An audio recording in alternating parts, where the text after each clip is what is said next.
over the weekend. PGA Tour Americas, Manitoba Open came and went. It was weather shortened, but in the end it was Theo Humphrey who got the W, and Theo Humphrey now joins me on the line. Theo, congratulations on the win.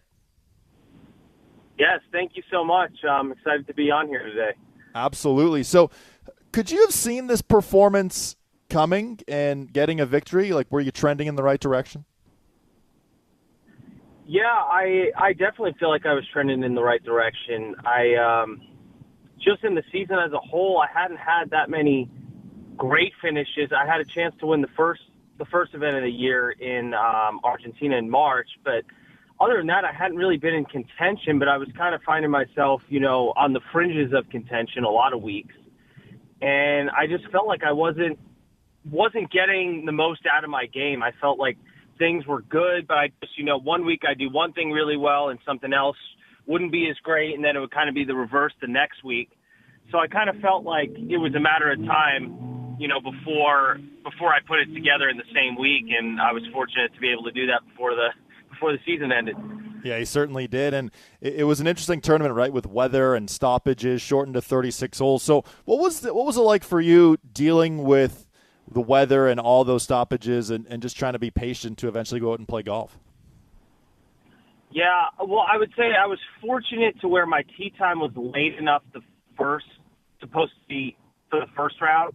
It was late enough to where I wasn't I didn't show up at the golf course and then told it was delayed and then wait and then told it was delayed and then wait and then have it canceled.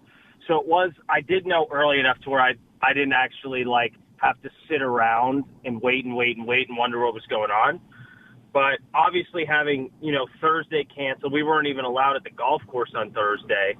So kind of just had to keep myself busy. And then Friday they canceled the day, but they opened up the practice facility. So I was at least able to, kill some time practicing and doing all that. But yeah, it was definitely a test of patience, just kind of making sure I wasn't getting too, wound up, and really just making sure I was ready when it was actually finally time to play.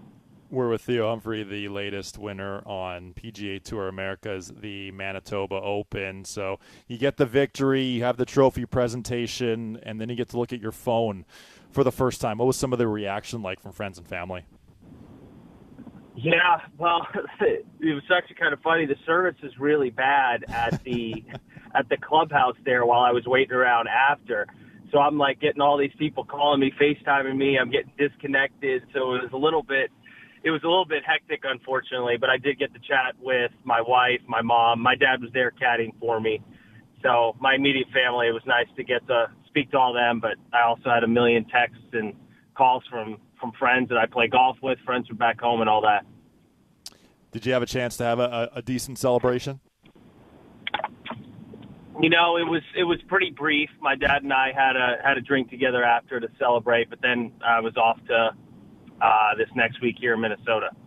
Yeah, totally. I'm glad you mentioned that too, because, and I was talking about this earlier in the show with, we're here in Canada, Brooke Henderson wins, and now she's back playing on the LPGA Tour 4 days later. So what's it like for you now trying to balance both preparation for this week and playing again professionally versus rest? Because I'm sure it's hard to win, and I'm sure it was a grind mentally for you. Yeah, no, absolutely. I think fortunately we are, we're pretty used to playing back-to-back weeks, so it's not really anything out of the ordinary. But yeah, I couldn't agree more with you. Typically if I'm going from one tournament straight to the next one without going home, Monday's always going to be my day off. There's no golf on Mondays really ever.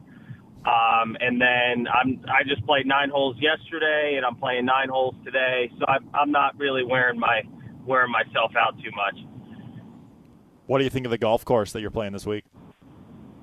Yeah, so I've only played the back 9. Right. I played the front 9 today in the pro-am, but it was awesome. Greens were fast, really good. It's a good layout. So I heard the front side's is good as well. So I think it'll be a good stop for us this week. Well, and it was a huge week last week. Obviously, you get the win. You move from 32nd to 6th now in the Fortinet Cup Standings. So how does that alter your expectations here the rest of the way? I would say in terms of my expectations of how how I want to play and how I want to, finish off the season. I don't think it changes anything. But I'd say, like, now the expectation is to finish in the top 10. Like, I mean, I probably don't need to do that much in order to kind of to finish up that high versus, going to last week. I'm like, I need to win or finish second, have another good week in order to get in there. So it changes that. But, I mean, golf is still golf. I still got to, stand on the first tee this coming week. Like, what's my target? What's the shot I want to hit? And go from there. I'm not really a long-term goal-oriented person. That just kind of is, to me, it's just a lot of noise. I need to. It's just next shot ahead, and that's kind of put my head down and go through my process and go from there. That's a great mentality to have, too. And it's been a big year for you, too, because you also had the opportunity to play in 2 PGA Tour events in Punta Cana and Myrtle Beach. Yeah. And you made both cuts, which was awesome. But what were those experiences like for you? Yeah, I mean, it was kind of out of left field to even get the opportunity to play. I played the Corn Ferry Tour for a few years, but I've only ever played 2 PGA Tour events in my life before this year. I played in the U.S. Open in 2018. I played in Corrales and Punta Cana in 2019. So, I mean, it's been 6 years. So I was actually on a bachelor party in Scottsdale, and I got a call from my agent that Sunday that I got into the event in Punta Cana in the Dominican Republic for that coming week. So it was obviously not the preparation you're looking for to play in a PGA Tour event.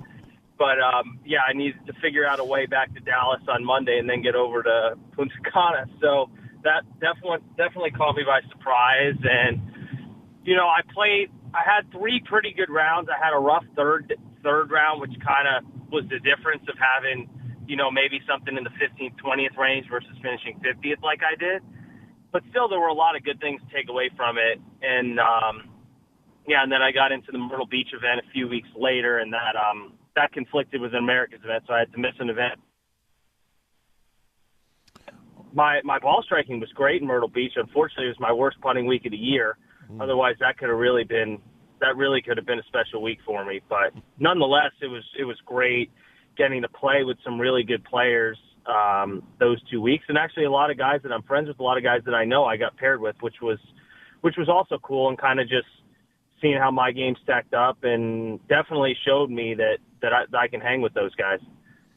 Yeah, well, it's been a great season for you, man. I mean, you get a victory. You've made a couple cuts in the PGA Tour, and now you got a big stretch ahead. So I know you're a busy man. Thanks so much for joining us today on the show, my friend. All the best you're going forward. Play well this week, too, and hope to have you on again after another victory at some point here later this season. Thanks, man. Yes, absolutely. Thank you guys for having me. And, looking forward to these last few events, and we're gonna finish this year off the right way. Yes, sir. Take care, guys. There he goes, Theo Humphrey, winner of the Manitoba Open on PGA Tour Americas.